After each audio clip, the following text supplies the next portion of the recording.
Hello guys, அனைவருக்கும் வணக்கம். இப்போ தான் நம்ம சேனலுக்கு ஃபஸ்ட் டைம் வரீங்கன்னா மறக்காமல் நம்ம சேனலை சப்ஸ்கிரைப் பண்ணிவிட்டு பக்கத்தில் இருக்கிற பெல் ஐக்கனும் கிளிக் பண்ணிடுங்க. இன்றைக்கி நம்ம பார்க்கக்கூடிய புதிய கதையின் தலைப்பு வாடகை மனைவி. வாங்க கதைக்குள்ளே போகலாம். அந்த கிராமத்து மந்தையே ஒரு வித நிசப்தத்தில் ஆழ்ந்திருந்தது. புழுதி பறக்க வந்து நின்ற அந்த கருப்பு நிற சொகுசு காரின் கதவு மெதுவாக திறந்தது. முதலில் வெளியே வந்தது வேலனின் அந்த கனமான பாதங்கள். கரடு முரடான அந்த செருப்பின் சத்தம் அங்கே கூடியிருந்தவர்களின் இதய துடிப்பை ஒரு நிமிடம் நிறுத்தியது. வேலன் வண்டியை விட்டு இறங்கி ஒரு கம்பீரமான சிங்கம் போல நின்றான். அவன் கண்கள் சுற்றியிருப்பவர்களை ஒரு முறை அளவெடுத்தன. பிறகு காரின் மறுபக்க கதவை நோக்கி நடந்தான். கதவை திறந்து உள்ளே அமர்ந்திருந்த நிலாவை பார்த்தான். நிலா பயத்தில் உறைந்து போயிருந்தாள். அவள் கண்கள் கலங்கியிருந்தன. வேலன் அவளை பார்த்து ஒரு மெல்லிய ஆனால் அதிகார தோரணையுடன் செய்கை காட்டினான். நிலா மெதுவாக காரை விட்டு இறங்கினாள். அவள் கால்கள் நடுங்கின. திடீரென வேலன் எல்லாரும் பார்த்து கொண்டிருக்கும் போதே நிலாவின் தோள் மீது தன் கரத்தை போட்டு பலமாக அணைத்தான். நிலாவோ அதிர்ச்சியில் அப்படியே உறைந்து போய் அவனை பார்த்தாள். அவளது உடல் நடுக்கத்தை வேலன் உணர்ந்தான். ஆனால் அவன் பிடியை விடவில்லை. கூட்டத்தை பார்த்து இடிமுழக்க குரலில், "என்ன எல்லாரும் அப்படி பார்க்குறீங்க? இதுதான் என் பொண்டாட்டி நிலா. இனி இந்த ஊரில் இவ கால்படாத இடமே இருக்கக்கூடாது. என் கௌரவம் எப்படியோ அப்படியே தான் இவளோட மரியாதையும்." கூட்டத்தில் இருந்தவர்கள் ஒருவரை ஒருவர் பார்த்து கொண்டனர். வேலனின் எதிரி ரத்தினம் மட்டும் ஒரு ஏளன சிரிப்புடன் முன்னே வந்தான். என்ன வேலன், திடீர்னு ஒரு கல்யாணத்தை முடிச்சுட்டு வந்து நிற்கிற? இந்த ஊரில் யாருக்கும் ஒரு பத்திரிக்கை கூட வைக்கல. இவ நிஜமாவே உன் பொண்டாட்டி தானா, இல்லை பட்டணத்தில் இருந்து கூட்டிகிட்டு வந்த வெறும்... வார்த்தை முடிவதற்குள் வேலன் நிலாவின் கையை இன்னும் பலமாக பற்றினான். நிலாவிற்கு கை வலிக்கத் தொடங்கியது. ஆனால் அவள் வலியை வெளிக்காட்டாமல் வேலனின் முகத்தையே பார்த்தாள். கண்களில் நெருப்பு தெறிக்க, "வார்த்தையும் அழுந்து பேசுறத்தினோ, இவ கழுத்தில் ஏறி இருக்கிற இந்த தாலிக்கு சொந்தக்காரன் நான். உனக்கு ஆதாரம் வேணும்னா என் அருவாளை கொண்டு வந்து காட்டவா? இல்லை என் பொண்டாட்டி கையாலேயே உனக்கு சோறு போட சொல்லவா?" நிலாவிற்கு தூக்கி வாரி போட்டது. வேலன் பேசும் ஒவ்வொரு வார்த்தையிலும் ஒரு அதிகாரம் இருந்தது. ஆனால் அதில் காதல் இல்லை என்பதை அவள் மட்டுமே அறிவாள். இரவு அந்த பெரிய பங்களா அறைக்குள் நுழைந்ததும் வேலன் நிலாவின் கையை உதறினான். நிலா ஒரு மூலையில் போய் நின்று கொண்டு தன் கையை பிடித்து தேய்த்தாள். "ஏன் இவ்வளோ முரட்டுத்தனமாக நடந்துக்கிறீங்க? என்னால் முடியல, கை அப்படியே வலிக்குது." வேலன் சட்டையை சுழற்றி போட்டுவிட்டு அவளை நெருங்கி வந்தான். அவன் நிழல் நிலாவின் மேல் பெரியதாக விழுந்தது. "வலிக்குதா? இந்த வலி உனக்கு தேவைதான் நிலா. நீ இங்கே வந்திருக்கிறது என் மேலே இருக்கிற பாசத்தில் இல்லை, நான் கொடுத்த பணத்துக்காக. அந்த பணத்துக்கு நீ உண்மையாக இருக்கணும்னா நான் சொல்கிறத கேட்டு தான் ஆகணும்." "பணம் கொடுத்தா ஒரு மனுஷியோட உணர்ச்சிகளை விலைக்கு வாங்கிடலாமா? அந்த ஊர் மக்கள் முன்னாடி அப்படி ஒரு நடிப்பதுக்கு? என்னை தொட்டு அணைக்கும் போது என் மனசு எவ்வளோ துடிச்சதுன்னு உங்களுக்கு தெரியுமா?" வேலனோ ஏளனமாக சிரித்தான். நடிப்பா? ஆமாம், நடிப்பு தான். இந்த ஊரில் என் சொத்து எனக்கே வரணும்னா எனக்கு ஒரு வாரிசு வேணும், ஒரு குடும்பம் வேணும். அதுக்காக தான் உன்னை வாடகைக்கு கூட்டிகிட்டு வந்திருக்கேன். உனக்கு தேவை உன் தம்பியோட படிப்பு செலவு, எனக்கு தேவை ஒரு பொண்டாட்டி என்கிற அந்தஸ்து. 2 பேருக்கும் இது ஒரு பிஸ்னஸ், அவ்வளோதான்." "பிஸ்னஸா? ஒரு பொண்ணோட வாழ்க்கையும் தாலியும் உங்களுக்கு பிஸ்னஸாக போயிடுச்சா? எனக்கு பயமாக இருக்குது வேலன். உங்களை பார்க்குறப்பவே எனக்கு பயமாக இருக்குது." அவள் முகத்திற்கு மிக அருகில் வந்து அவள் கண்களை நேராக பார்த்தான் வேலன். "பயப்பட நிலா, அந்த பயம்தான் உன்னை ஒழுங்காக நடிக்க வைக்கும். நாளைக்கு யாத்தா வராங்க, அவங்க கண்ணில் ஒரு சொட்டு சந்தேகம் வந்தாலும் அப்புறம் இந்த வேலனோட இன்னொரு முகத்தை பார்ப்ப." சொல்லிவிட்டு வேலன் கட்டிலில் போய் விழுந்தான். நிலா ஜன்னல் ஓரம் நின்று அந்த நிலவை பார்த்தாள். அவள் கண்களில் இருந்து கண்ணீர் கன்னத்தில் வழிந்து அவளது கழுத்தில் இருந்த அந்த புதிய தாலியில் பட்டது.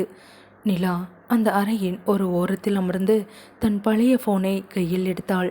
அந்த ஃபோனின் உடைந்த திரைகள் தன் தம்பியின் புகைப்படம் தெரிந்தது.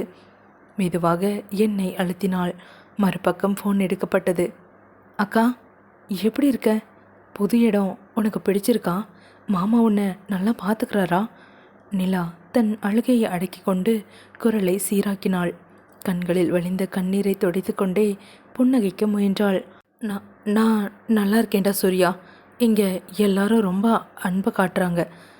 நீ எதை பற்றியும் கவலைப்படாமல் நல்லா படி, சரியா? ஹாஸ்டலில் சாப்பாடெல்லாம் எப்படி இருக்கு? எதுவும் குறை இருந்தா அக்கா கிட்ட சொல்லு என்று கூற, சாப்பாடெல்லாம் நல்லா இருக்குக்கா, ஆனால் நீ கூட இல்லாததான் ஒரு மாதிரி இருக்கு. அப்புறம் மாமா உனக்கு நிறைய நகையெல்லாம் வாங்கி தந்தாரா? நீ இப்போது பெரிய பணக்கார வீட்டு மகராசி ஆகிட்டேன்னு என் ஃப்ரெண்ட்ஸ் எல்லாம் சொல்கிறாங்க. நிலா தன் கழுத்தில் இருக்கும் அந்த வாடகை தாலியை மெதுவாக தொட்டு பார்த்தாள். அது அவளுக்கு முள் போல குத்தியது.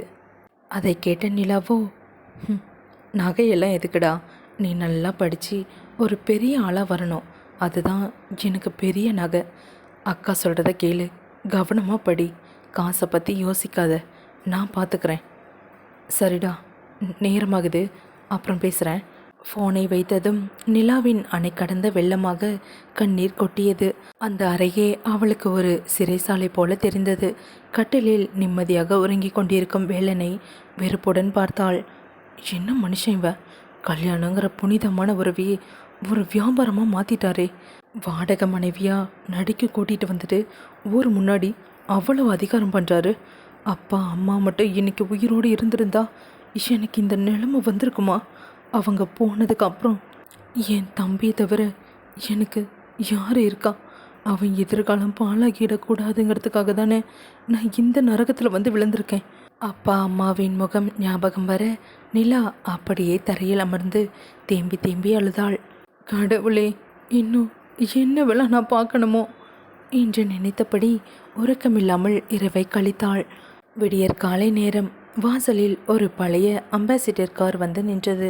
காரில் இருந்து இறங்கினாள் வேலனின் தாய் பெரிய நாயகி. அந்த ஊருக்கே ஒரு கம்பீரமான பெண்மணி. முகத்தில் ஒரு தீர்க்கம், கையில் ஒரு பித்தளை செம்பு. வேலன் அவசர அவசரமாக வெளியே வந்து, "ஆத்தா, வந்துட்டியா?" என்று அவர் காலில் விழுந்து ஆசீர்வாதம் வாங்கினான். "எங்கடா என் மருமக? பட்டணத்தில் இருந்து என் மகனுக்கு பிடிச்ச மாதிரி ஒரு பொண்ணு வந்திருக்காளமே, அவளை முதல்ல கூப்பிடு." வேலன் அறைக்குள் ஓடி வந்தான். அங்கே நிலா இன்னும் சோகமாக அமர்ந்திருப்பதைக் கண்டு அவள் கையை பலமாக பற்றினான். "ஏய், கண்ணை தொடச்சிக்கோ, என் ஆத்தா வந்திருக்காங்க. அவங்க முன்னாடி நீ அழுதுகிட்டு இருந்த, அவ்வளவுதான்.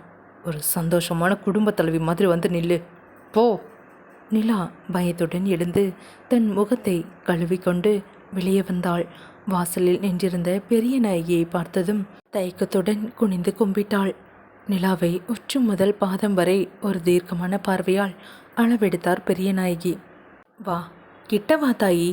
முகம் என்னவோ லட்சணமாக தான் இருக்கு, ஆனால் உன் கண்ணு ஏன் இவ்வளோ சிவப்பாக இருக்கு? நேற்று ராத்திரி தூங்கலையா?"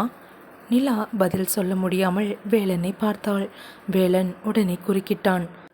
அது அதா புது இடம் இல்லையா, அதான் அவளுக்கு ஒரு மாதிரி இருந்துச்சு, மற்றபடி வேற ஒன்றும் இல்லை." இதை கேட்ட பெரிய நாயகியோ வேலனை முறைத்துவிட்டு நிலாவிடம், "இவன் முரடந்தாம்மா, ஆனால் மனசு தங்கம். நீ எதுவும் நினச்சிக்காதரா. இவனை அடக்கி ஆள வேண்டியது உன் பொறுப்பு. சரி, உள்ளவா. உனக்கு ஒரு விசேஷமான நகையை நான் கொண்டு வந்திருக்கேன். இது எங்கள் குடும்பத்தில் காலங்காலமாக மருமகளுக்கு போடுறது." பெரிய நாயகி ஒரு பெட்டியை திறந்தார். அதில் ஒரு பழங்காலத்து கனமான தங்க அட்டிகை இருந்தது. அதை நிலாவின் கழுத்தில் போட முயன்றார். நிலாவுக்கு உடல் நடுங்கியது. ஒரு பொய் கல்யாணத்திற்காக எவ்வளவு பெரிய கௌரவத்தை சுமக்க வேண்டுமா என்று அவள் மனசாட்சி அவளை குடைந்தது. பெரிய நாயகி அந்த பெட்டியை திறந்து பரம்பரை பரம்பரையாக வரும் அந்த வைரக்கற்கள் பதித்த கனமான தங்க அட்டிகையை கையில் எடுத்தார். அதன் ஜொலிப்பு அந்த அறை முழுவதும் பரவியது. "வேலா, இதோ இதை உன் கையாலேயே உன் பொண்டாட்டி களத்தில் மாட்டிவிடு. இது வெறும் நகை இல்லடா, நம்ம குடும்பத்தோட கௌரவம். என் மாமியார் எனக்கு போட்டது, இன்னைக்கு நான் என் மருமகளுக்கு கொடுக்குறேன்." வேலன் மெதுவாக அந்த அட்டிகையை வாங்கினான். அவன் முகத்தில் ஒரு விதமான இறுக்கம் இருந்தது. அவன் நிலாவை நெருங்கி வந்தான். நிலாவோ அந்த நகையை பார்க்கும்போது ஒரு தீயை தொடுவது போல உணர்ந்தாள். வேலன் நகையை அவளது கழுத்தில் போட்ட நெருங்கிய அந்த நொடி நிலா சட்டென்று தன் மெல்லிய கரங்களால் வேலனின் கையை பலமாக பிடித்தாள். அவளது கண்கள் கலங்கியிருந்தன. வேண்டாம், இது எனக்கு வேண்டாம் என்பது போல தலையை மெதுவாக ஆட்டினாள். அவளது உடல் பயத்தில் நடுங்கிக் கொண்டிருந்தது. பெரிய நாயகி இதை கவனித்துவிடக்கூடாது என்பதில் வேலன் குறியாக இருந்தான். நிலாவின் காதோரம் குனிந்து ஆக்ரோஷமான ஒரு ரகசிய குரலில் மிரட்டினான். ஒழுங்கா இதை போட்டுக்கொண்டிலா, யாத்த முன்னாடி எந்த நாடகமும் ஆடாத. மரியாதையா இதை போட்டுக்கிட்டு ஒரு சிரிப்பை முகத்தில் வை. இல்லைனா உன் தம்பி படிப்புக்கு நான் கொடுத்த பணத்தை இப்போவே திரும்ப கேட்பேன். ஜாக்கிரதை. நிலாவின் கண்கள் நிலை குத்தின. பணத்திற்காக தன் மானத்தையும் மனசாட்சியையும் அடகு வைத்து விட்டோமே என்கிற குற்ற உணர்ச்சி அவளை கொன்றது. வேலன் அந்த அட்டிகையை அவளது கழுத்தில் மாட்டினான். அதன் கணம் நிலாவின் கழுத்தை விட அவளது இதயத்தை அதிகமாக அழுத்தியது. தப்பு பண்ணுறோமே, இவ்வளோ பெரிய அன்பு காற்ற ஒரு அம்மாவை ஏமாத்துறோமே என்று நிலா மனதுக்குள் கதறினாள். ஆனால் வெளியே ஒரு செயற்கையான புன்னகையை வரவழைத்து கொண்டாள். ரொம்ப அழகா இருக்கு தாயி. சரி, 2 பேரும் வாங்க, சாமி முன்னாடி விழுந்து கும்பிடுங்க. வேலனும் நிலாவும் அந்த பெரிய பூஜை அறையில் உள்ள சாமி படங்களுக்கு முன்னால் நின்றார்கள். வேலன் முன்னே சென்று விழ நிலாவும் மனமே இல்லாமல் அவன் பக்கத்தில் அமர்ந்து பெரிய நாயகியின் கால்கள் விழுந்து ஆசீர்வாதம் வாங்கினாள். பெரிய நாயகி இருவர் தலையிலும் கை வைத்து ஆசீர்வதித்தார். அவர் கண்களில் ஒரு ஏக்கம் கலந்த சந்தோஷம் தெரிந்தது. தழுதழுத்த குரலில், நல்லா இருங்கப்பா, தீர்க்க சுமங்கலியே இருத்தாயி.